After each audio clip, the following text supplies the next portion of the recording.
At 11:47 in the evening on a frigid Boston night, 911 received a call that would shatter everything we think we know about family loyalty. The dispatcher's fingers moved across the keyboard as a woman's trembling voice cut through the static. "There is blood everywhere. Oh God, there is so much blood. I think he is dead." Have you ever wondered what you would do if someone you trusted completely betrayed you? What if that someone was your own child?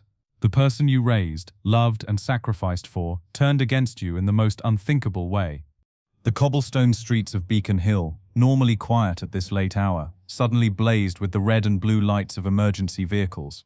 Police cruisers lined Chestnut Street as officers rushed toward the elegant brownstone that had become the center of a nightmare.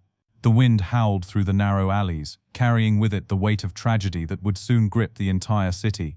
Inside number 42, Chestnut Street, Detective Maria Rodriguez stepped carefully around pools of crimson that stained the hardwood floors of what had once been a pristine living room. The victim lay motionless near the marble fireplace. James Sullivan, 58 years old, a respected architect whose designs had shaped Boston's skyline for over 2 decades. His lifeless eyes stared at the ornate ceiling as paramedics confirmed what everyone already knew.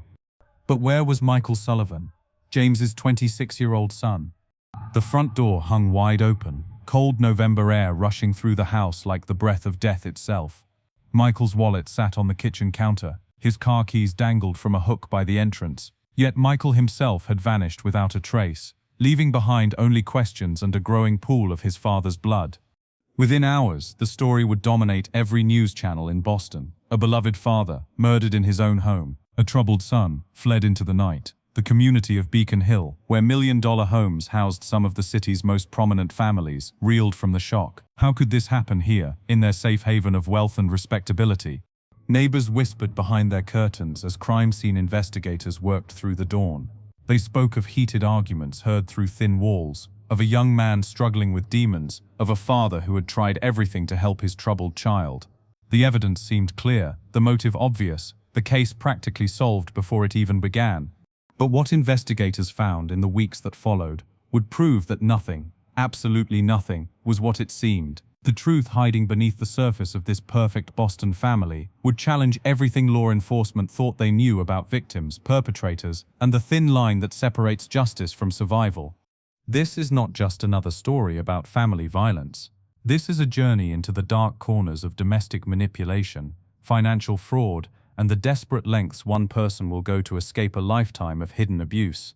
This is the story of how sometimes the person everyone calls the villain is actually fighting for their life. If stories of family secrets and shocking revelations grip you, hit that like button and let me know in the comments. Have you ever discovered something that completely changed how you saw someone close to you? James Patrick Sullivan had built his reputation one brick at a time across Boston's most exclusive neighborhoods. For 32 years, his architectural firm had transformed empty lots into stunning homes that graced the covers of design magazines. His Victorian restoration projects in Beacon Hill were legendary among the city's elite, each one a masterpiece that honored Boston's colonial heritage while embracing modern luxury. The 911 call came at exactly 11:47 in the evening on Thursday, November 15th. The dispatcher, Angela Martinez, had handled thousands of emergency calls during her 12 years on the job, but this one would haunt her for months to come. 911, what is your emergency? Oh my God, I need help. I need the police right now. Ma'am, what is your location? 42 Chestnut Street in Beacon Hill. Please hurry, there is blood everywhere, so much blood. Are you injured, ma'am? No. It is not me. It is Mr. Sullivan. He is not moving. I think he might be dead. Who is this? What is your name? Eleanor Hartwell. I live next door. I heard the shouting and then silence. When I came over to check, the door was wide open. He is just lying there. Ma'am, do not touch anything. Officers are on their way. Are you safe? Is anyone else in the house? I do not know. Michael's car is still here, but I cannot find him anywhere. Where is Michael? The first responders arrived within 4 minutes. Officer Thomas Chen and his partner, Officer Rebecca Walsh, found Eleanor Hartwell standing on the front steps, her face pale as winter snow, hands shaking as she pointed toward the open doorway. Inside the 3-story brownstone, the scene told a story of violence that contrasted sharply with the home's elegant furnishings. James Sullivan lay face down near the antique mahogany coffee table, his head resting in a pool of dark red that had soaked into the Persian rug beneath him. Blood spatter decorated the cream-colored walls, and overturned furniture suggested a fierce struggle had taken place.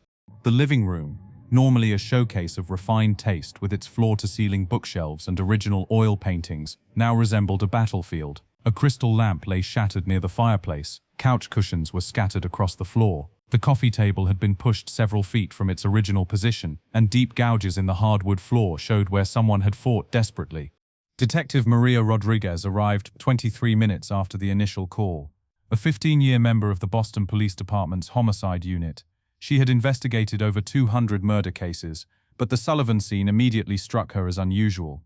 The violence seemed personal, intimate, born of rage rather than robbery. No forced entry, Officer Chen reported as Rodriguez surveyed the damage. Front door was unlocked when the neighbor found the body. No signs that anyone searched the house for valuables. Rodriguez noticed James Sullivan's Rolex still gleamed on his wrist. His wallet, containing $437 in cash and multiple credit cards, sat untouched on the kitchen counter. This was not a burglary gone wrong. "Where is the son?" Rodriguez asked. "Michael Sullivan, 26 years old," Walsh replied, consulting her notepad. "Neighbors say he has been living here for the past 8 months. His belongings are still upstairs, but no sign of him." The second floor revealed Michael's temporary living situation. His childhood bedroom had been converted into a makeshift apartment, complete with a television, gaming console, and clothes scattered across unmade beds. Personal items suggested a hasty departure. Dresser drawers hung open, and hangers lay empty in the closet. As word spread through Beacon Hill's tight-knit community, neighbors gathered in small clusters along Chestnut Street. Many had known James Sullivan for decades, watching him transform their historic neighborhood, one restoration project at a time. "This cannot be real," whispered Margaret Foster, who lived 3 houses down. "James was such a kind man. He donated thousands to the Neighborhood Preservation Society every year." Robert Chen, no relation to Officer Chen, had employed Sullivan's firm to renovate his own brownstone 5 years earlier. "Michael seemed troubled lately," he told investigators. "I saw him arguing with his father just last week. The shouting was so loud we could hear it from across the street." Other neighbors painted a picture of escalating family tension. Sarah Williams, who walked her dog past the Sullivan house every morning, reported seeing Michael storm out of the house numerous times over recent months, often slamming the front door hard enough to rattle the windows. By dawn, the preliminary evidence pointed toward a clear narrative. A troubled young man had finally snapped, killed his father in a fit of rage, and fled into the Boston night. But Detective Rodriguez had learned long ago that the most obvious explanation was not always the correct one. Detective Maria Rodriguez had earned her badge through 15 years of relentless dedication to justice in Boston's most challenging neighborhoods. At 42 years old, she carried herself with the quiet confidence of someone who had seen humanity at its worst, yet still believed in finding truth. Growing up in Roxbury as the daughter of Dominican immigrants, Rodriguez understood how quickly assumptions could destroy lives, especially when those assumptions were based on appearance rather than evidence.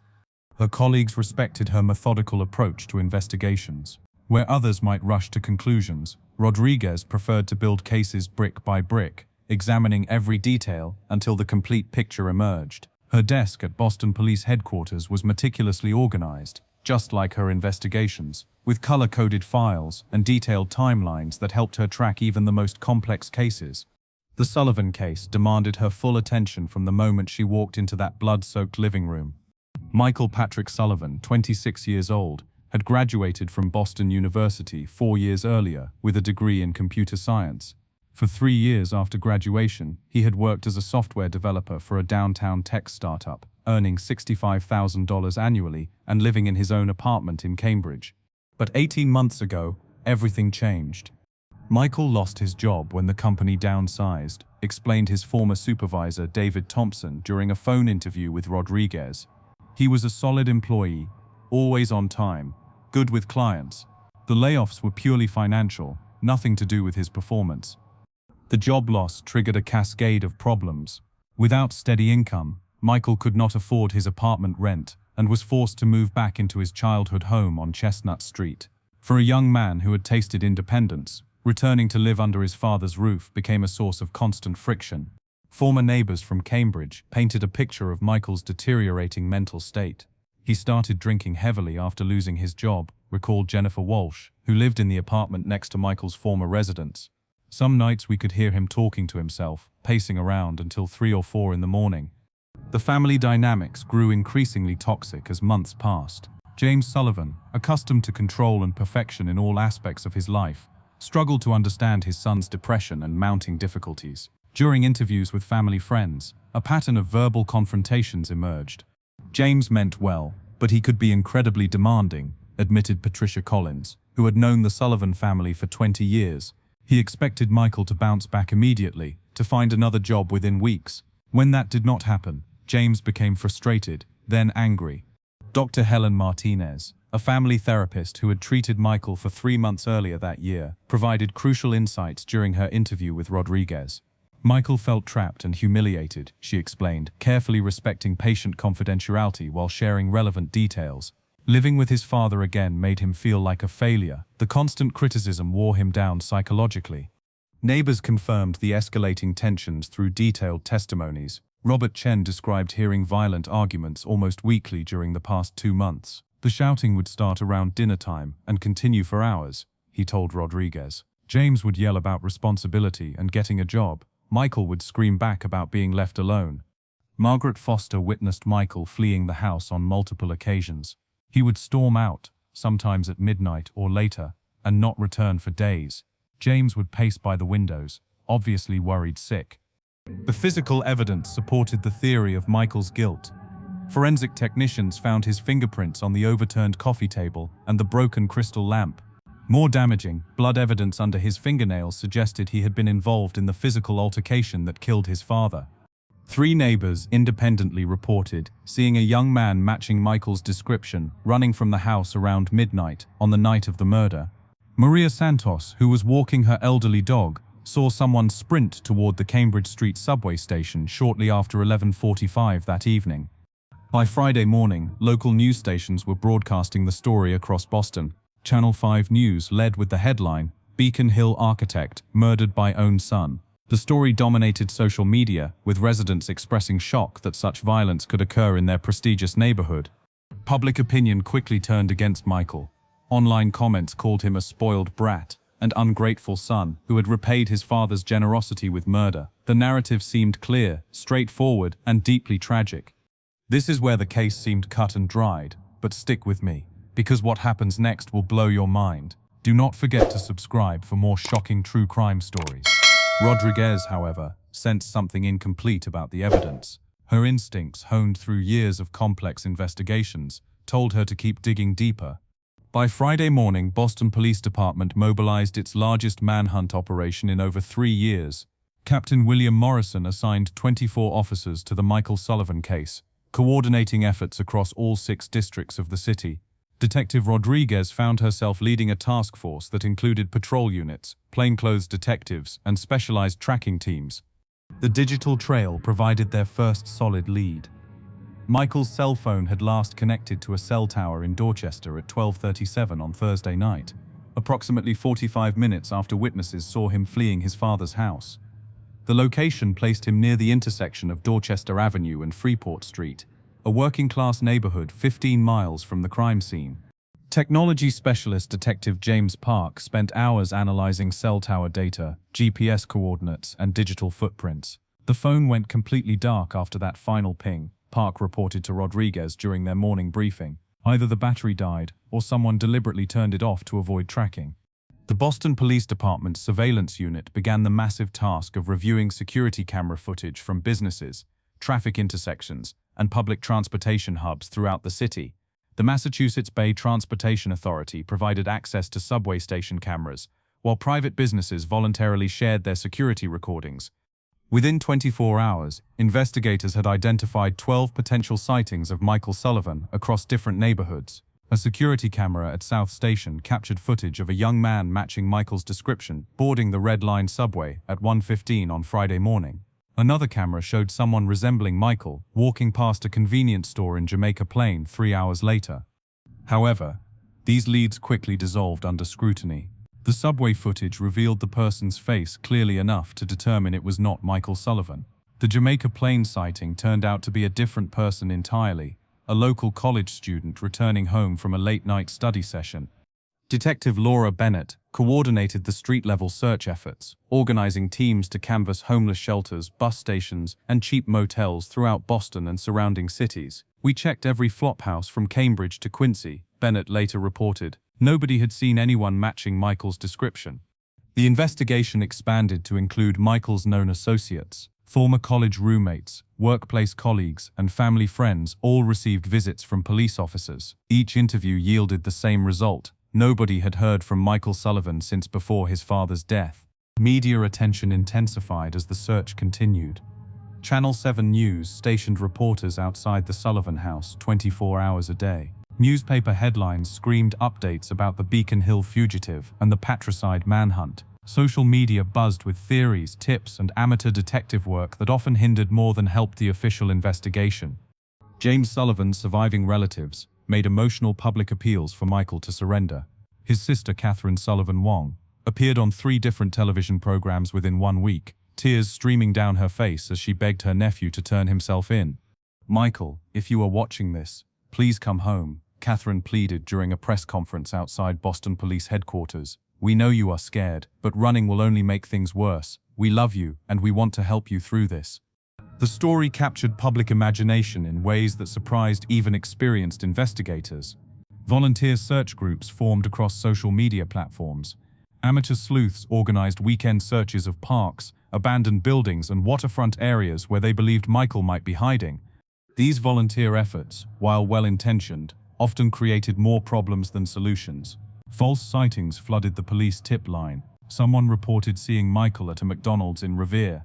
Another caller insisted they spotted him boarding a Greyhound bus to New York. Each lead required police resources to investigate and ultimately proved worthless. 2 weeks into the manhunt, Detective Rodriguez began to sense the momentum shifting. Fresh leads became increasingly rare. The initial flood of tips slowed to a trickle. Media coverage moved on to other stories, though local news continued following the case with diminished intensity.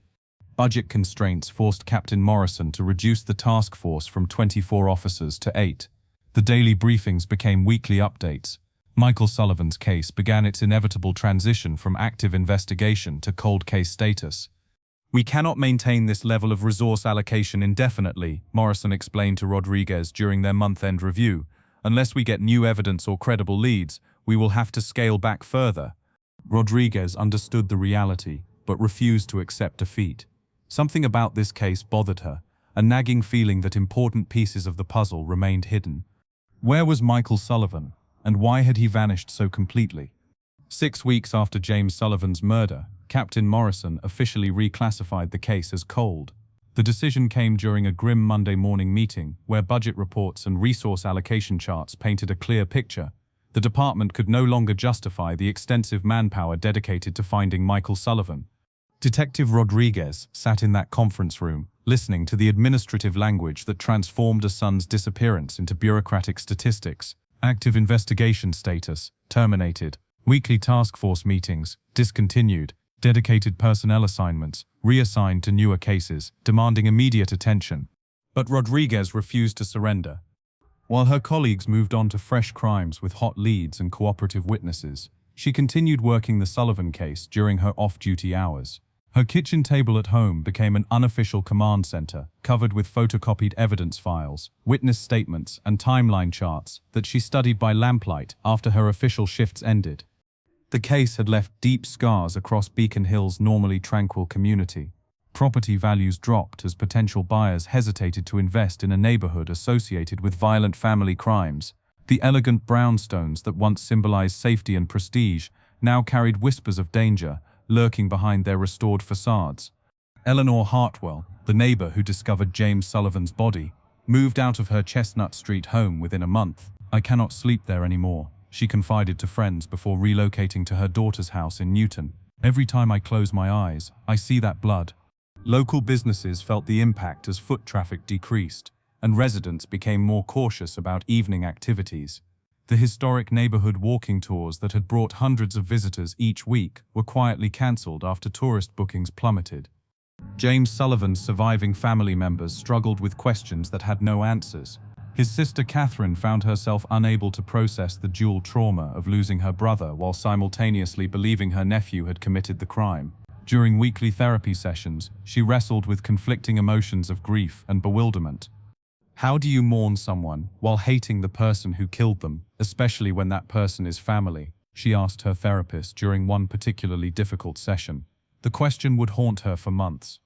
Media coverage gradually faded as newer stories captured public attention. The daily news updates became weekly mentions, then occasional follow-up segments, and finally nothing at all. Michael Sullivan's face disappeared from missing person broadcasts, replaced by fresh tragedies and more recent mysteries. Yet Rodriguez persisted in her unofficial investigation. She re-interviewed witnesses during her lunch breaks, hoping someone might remember additional details that could provide new direction. She drove through Michael's old neighborhoods on weekends, searching for any trace of his presence or clues about his whereabouts. The evidence review sessions in her home office yielded frustrating dead ends. Forensic reports contained no overlooked details. Witness statements remained consistent but unhelpful. Financial records showed no suspicious transactions that might indicate where Michael had gone or how he was surviving. Phone records, email accounts, and social media profiles had been thoroughly analyzed without revealing any communication attempts or digital breadcrumbs leading to Michael's location. It seemed as though he had simply evaporated from existence on that cold November night. Rodriguez's determination puzzled her colleagues, who viewed the case as a straightforward domestic violence incident with a predictable outcome. But something fundamental about the evidence bothered her, a persistent intuition that the truth remained hidden beneath the surface of what appeared obvious. The anonymous phone call came on a rainy Tuesday morning in January, nearly 10 weeks after James Sullivan's murder. Detective Rodriguez was reviewing witness statements for the third time when her desk phone rang at exactly 9:27. Boston Police Department, Detective Rodriguez speaking. I have information about Michael Sullivan. The voice was male, nervous, speaking in hushed tones as though afraid someone might overhear. Who is this? Can you provide your name? That does not matter. What matters is that you need to check the old textile warehouse on Malcolm X Boulevard in Roxbury. Building number 407, third floor. The line went dead before Rodriguez could ask follow-up questions. Anonymous tips typically led nowhere, but after months of dead ends, Rodriguez decided to investigate. She contacted Captain Morrison and requested authorization for a search warrant based on the tip. Within 6 hours, a judge approved the request, citing the ongoing nature of the homicide investigation. The warehouse district in Roxbury housed dozens of abandoned industrial buildings that had been empty since Boston's manufacturing economy collapsed decades earlier. Building 407 stood 5 stories tall, its broken windows and rusted fire escapes creating a skeletal silhouette against the grey winter sky. Rodriguez assembled a tactical team consisting of 8 officers, including Detective Park from the Digital Forensics Unit and Detective Bennett from the Search Division. They approached the building at dawn on Wednesday morning, unsure what they might discover inside. The main entrance had been secured with heavy chains, but those chains showed signs of recent tampering. Bolt cutters had clearly been used to break the original locks, which had then been replaced with newer hardware to maintain the appearance of an undisturbed building. Someone has definitely been using this place, Officer Walsh observed as the team climbed the deteriorating staircase to the 3rd floor. The 3rd floor revealed evidence of recent habitation. A sleeping bag lay rolled in one corner next to empty food containers and water bottles. Makeshift furniture constructed from wooden pallets created a primitive living space that someone had occupied for an extended period. But Michael Sullivan was nowhere to be found. Hidden behind a loose section of drywall, investigators discovered a waterproof bag containing personal belongings that clearly belonged to Michael. His college identification card, his Massachusetts driver's license, and a silver watch engraved with his initials confirmed the connection. Most importantly, the bag contained a laptop computer that Michael had apparently been using during his time in hiding. Detective Park immediately recognized the significance of the find. This could contain communications, location data, or information about where he went next, Park explained as the team carefully transported the laptop back to headquarters. However, the laptop proved to be password protected with military-grade encryption software. When Park attempted to access the files, the computer demanded not just a password, but also biometric verification and secondary authentication codes. This is not standard consumer encryption, Park reported to Rodriguez after his initial analysis. Someone with serious technical knowledge set up these security protocols. The Boston Police Department's Digital Forensics Unit worked around the clock for 4 days, employing specialized software and consulting with federal cybercrime experts. The encryption proved more sophisticated than anything they had encountered in previous investigations. On Sunday afternoon, Detective Park finally achieved the breakthrough they desperately needed. Using advanced forensic tools provided by the Federal Bureau of Investigation, he managed to bypass the security protocols and access the laptop's contents. What they found inside would completely transform their understanding of the Sullivan case. The files contained within Michael Sullivan's encrypted laptop shattered every assumption Detective Rodriguez had formed about the case. As Detective Park systematically accessed folder after folder of meticulously organized evidence, the true story of the Sullivan family began to emerge, and it was nothing like anyone had imagined. The first revelation came in the form of audio recordings that Michael had been secretly making for over 18 months. Hundreds of files, each carefully dated and labeled, captured conversations between father and son that revealed a pattern of psychological torture that had escalated dramatically in recent months. "You are worthless, Michael. A complete failure as a human being." James Sullivan's voice echoed through the police station speakers during the first recording Rodriguez reviewed. The file was dated 8 months before his death. 26 years old and you cannot even hold down a simple job. Your mother would be ashamed of what you have become. The recordings painted a devastating picture of emotional manipulation and verbal abuse that had intensified after Michael lost his employment. James Sullivan had systematically destroyed his son's confidence through daily attacks on his character, intelligence, and worth as a person. But the psychological abuse was only the beginning. Detective Park discovered financial documents that revealed James Sullivan had been embezzling money from his architectural firm for over 4 years. Bank records showed unauthorized transfers totaling nearly $600,000 from client escrow accounts into personal investment portfolios that James controlled. The scheme was sophisticated and carefully constructed. James would delay payment to contractors working on client projects, diverting those funds temporarily into high-yield investment accounts. When the investments produced profits, he would pay the contractors their original amounts while keeping the earnings for himself. When investments lost money, he would cover the shortfalls by taking additional funds from new client accounts. Michael had discovered these financial crimes entirely by accident. While helping his father organize tax documents in October, he noticed discrepancies between client invoices and bank deposits that did not make sense. His computer science background enabled him to analyze the digital transactions more thoroughly than James had anticipated. "I know what you have been doing with the client money." Michael's voice could be heard confronting his father in a recording made just 3 weeks before James's death. "This is embezzlement, Dad. This is serious federal crime territory." James's response was chilling. "You keep your mouth shut about things you do not understand, or you will regret it for the rest of your very short life." The laptop contained dozens of similar recordings where James threatened Michael with physical violence if he revealed the embezzlement scheme to authorities or clients. The threats became increasingly specific and dangerous as weeks passed. Medical records stored on the laptop provided additional shocking evidence. Michael had been documenting his injuries for over 2 years, taking photographs and keeping detailed notes about accidents that had actually been physical assaults by his father. Emergency room visits that Michael had explained to doctors as falls downstairs or sports injuries were actually the result of beatings administered by James when neighbors were not around to hear the violence. Bruised ribs, a fractured wrist, and multiple facial injuries told a story of escalating physical abuse that Michael had hidden from everyone except his private documentation. The truth about the night of November 15th emerged through Michael's own written account, saved as a password-protected document on the laptop. His detailed description of events painted a completely different picture than the crime scene had suggested. James had discovered that Michael was planning to report the embezzlement to federal authorities. In a rage, he attacked his son with a brass letter opener from his desk, attempting to stab Michael in the chest.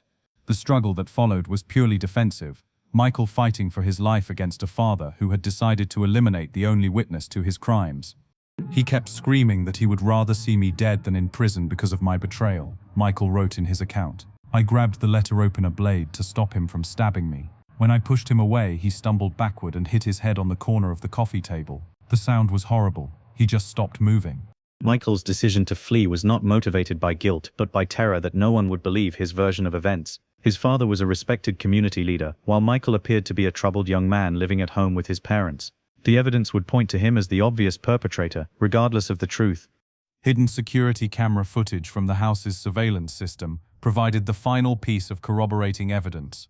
James had believed he had erased all recordings from that night, but Michael had secretly backed up the files to cloud storage before fleeing. The footage showed James attacking Michael with the letter opener, confirming every detail of Michael's written account. The violent confrontation lasted nearly 8 minutes, during which James repeatedly attempted to stab his son while screaming threats about destroying Michael's life. The laptop also contained emails and text messages dating back 3 years that documented James's manipulation tactics. He had isolated Michael from friends and romantic relationships through lies and interference. He had sabotaged job interviews by contacting potential employers with false information about Michael's character and reliability. The complete picture revealed a young man who had been systematically destroyed by a father who viewed him as both a tool for manipulation and an obstacle to criminal activity. The murder that had shocked Boston's elite community was actually a desperate act of self-defense by a victim who had finally been pushed beyond his breaking point. Everything the investigators thought they knew about victims and perpetrators in the Sullivan case was completely wrong. The evidence from Michael's laptop fundamentally transformed Detective Rodriguez's approach to the investigation. Instead of hunting a dangerous fugitive who had murdered his father, she was now searching for a traumatized victim who had fled in terror after defending himself from a violent attack. Rodriguez immediately contacted the Federal Bureau of Investigation's Victim Services Division and requested assistance in locating someone who might be suffering from severe psychological trauma. The FBI's Behavioral Analysis Unit provided a completely different profile than the one that had guided the original manhunt. Michael Sullivan is not hiding because he is guilty, FBI psychologist Dr. Amanda Chen explained during an emergency briefing. He is hiding because he believes no one will accept his version of events. He expects to be treated as a criminal rather than a victim. This new understanding led investigators to focus on family connections rather than criminal hideouts. Instead of searching homeless shelters and abandoned buildings, Rodriguez began contacting distant relatives who might provide sanctuary to someone fleeing domestic violence.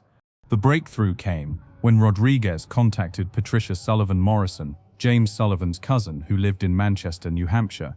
Patricia had maintained minimal contact with James over the years, but had always felt concerned about his treatment of Michael during family gatherings. "Michael has been staying with us since late November," Patricia admitted during the phone call with Rodriguez. "He arrived at our door in terrible condition, physically injured, emotionally devastated, and absolutely convinced that nobody would believe he had acted in self-defense." Rodriguez and a team of victim advocates drove to New Hampshire immediately. They found Michael living in Patricia's guest bedroom, where he had spent 2 months recovering from both physical injuries and severe psychological trauma inflicted by years of abuse. The young man who met with investigators bore little resemblance to the confident college graduate described in early witness statements. Michael had lost nearly 30 pounds, and his hands shook continuously from anxiety and stress.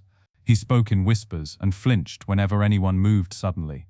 "I kept waiting for the police to kick down the door and arrest me," Michael told Rodriguez during their first conversation. "I knew that everyone would think I murdered my father for money, or because I was angry about living at home. Nobody would believe that he tried to kill me first." Michael's detailed account of the events leading up to his father's death corroborated every piece of evidence found on the laptop. He described the escalating abuse, the discovery of the embezzlement scheme, and the terrifying final confrontation that ended with James Sullivan's accidental death during the struggle. "I never intended to hurt him," Michael explained, tears streaming down his face. "I just wanted him to stop trying to stab me. When he fell and hit his head, I panicked. I knew how it would look. I knew everyone would think I was the monster." The reunion with family members who learned the truth for the first time was emotionally devastating. Catherine Sullivan Wong, who had spent months believing her nephew was a murderer, broke down completely when she understood what Michael had endured. "I am so sorry," she sobbed while embracing Michael for the first time since his father's death. "We should have known. We should have seen the signs. We failed you completely." Legal proceedings began immediately, but the focus shifted entirely from prosecution to protection. District Attorney Robert Marshall announced that charges against Michael Sullivan would focus on self-defense claims rather than murder allegations. After reviewing the evidence, it is clear that Mr. Sullivan acted to protect himself from a violent assault by his father. Marshall stated during a press conference. This case represents a tragic example of domestic violence that escalated to deadly consequences. The community's reaction to learning the truth was profound and complicated. Beacon Hill residents who had spent months fearing a dangerous fugitive now grappled with the reality that they had condemned an abuse victim who had been fighting for his life. Eleanor Hartwell, who had discovered James Sullivan's body, publicly apologized for her assumptions about Michael. "I feel terrible for thinking he was a cold-blooded killer," she told reporters. "This young man survived something horrible, and we made it worse by judging him." The revelation forced an entire community to confront uncomfortable questions about domestic violence, family secrets, and the dangers of rushing to judgment based on appearances rather than evidence. The legal proceedings concluded 3 months later with an outcome that reflected the complex reality of domestic violence and self-defense. Judge Margaret Thompson presided over hearings that focused on the extensive evidence of abuse rather than the circumstances of James Sullivan's death. Michael Sullivan pleaded guilty to involuntary manslaughter in the second degree, acknowledging that his actions had resulted in his father's death while maintaining that those actions were necessary to preserve his own life.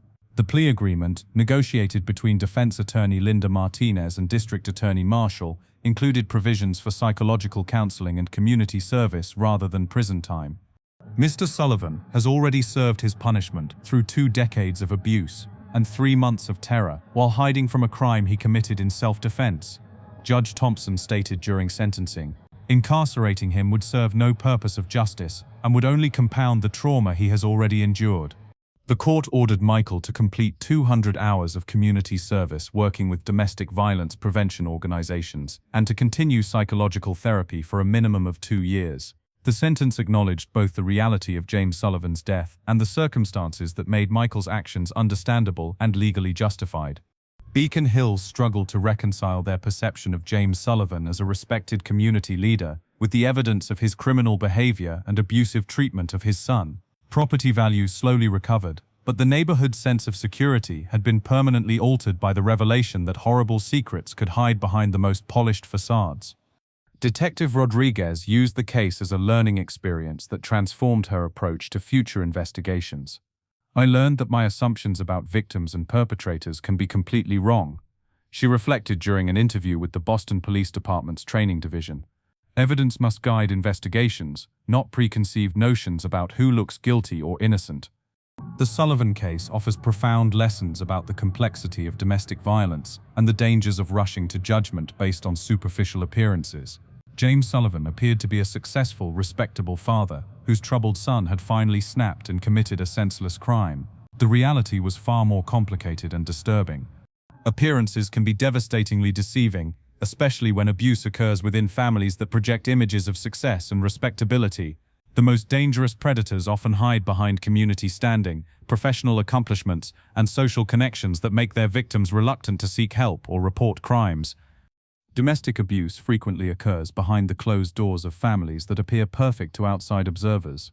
Neighbors, friends, and relatives may remain completely unaware of ongoing violence because abusers carefully control their public personas while reserving their worst behavior for private moments. Adult children of abusive parents face unique challenges that society often fails to recognize or understand. Michael Sullivan's case demonstrates how abuse can continue and escalate even after victims reach adulthood, particularly when economic circumstances force them to remain dependent on their abusers.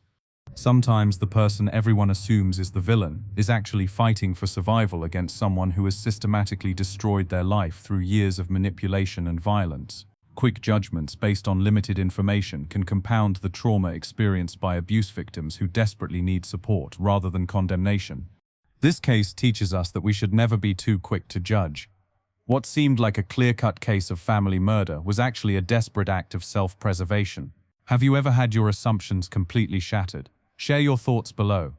2 years after the case concluded, Michael Sullivan has rebuilt his life from the ground up. He relocated to Portland, Oregon, where he works as a software developer for a non-profit organization that provides technology solutions to domestic violence shelters. His personal experience with abuse has transformed into advocacy work that helps other survivors navigate legal systems and find safe housing. Michael regularly speaks at conferences about adult domestic abuse, sharing his story to raise awareness about the hidden nature of family violence. People assume abuse only affects children or romantic partners, he explained during a recent presentation. Adult children can be trapped in abusive relationships with parents, especially when economic circumstances create dependency. The Boston Police Department implemented significant changes in how officers respond to domestic violence calls involving adult family members. Detective Rodriguez developed new training protocols that emphasize evidence-based investigations rather than assumptions about family dynamics. The department now requires specialized domestic violence training for all homicide investigators. The Sullivan case taught us that abuse victims can look like perpetrators, while respected community members can be dangerous criminals, Rodriguez noted during a training session for new detectives. We cannot let social status or family relationships blind us to evidence. James Sullivan's architectural firm faced federal investigations that revealed additional victims of his embezzlement scheme. Clients who had lost money through his fraudulent practices received partial compensation through asset seizures and insurance claims. The firm itself closed permanently, unable to recover from the scandal surrounding its founder's criminal activities. The case prompted discussions about how communities memorialize individuals after their deaths. While James Sullivan's victims deserved acknowledgement and justice, his death also served as a reminder that accountability must extend beyond the grave when crimes are discovered posthumously. Michael established a small memorial fund that provides emergency financial assistance to adult children escaping abusive family situations. The fund operates quietly, helping people who face the same impossible choices that nearly destroyed Michael's life. Stories like this remind us that truth is often stranger and more complex than fiction. If this story moved you, smash that like button, subscribe for more shocking revelations, and ring that notification bell. What other cases would you like me to investigate? Drop your suggestions in the comments below.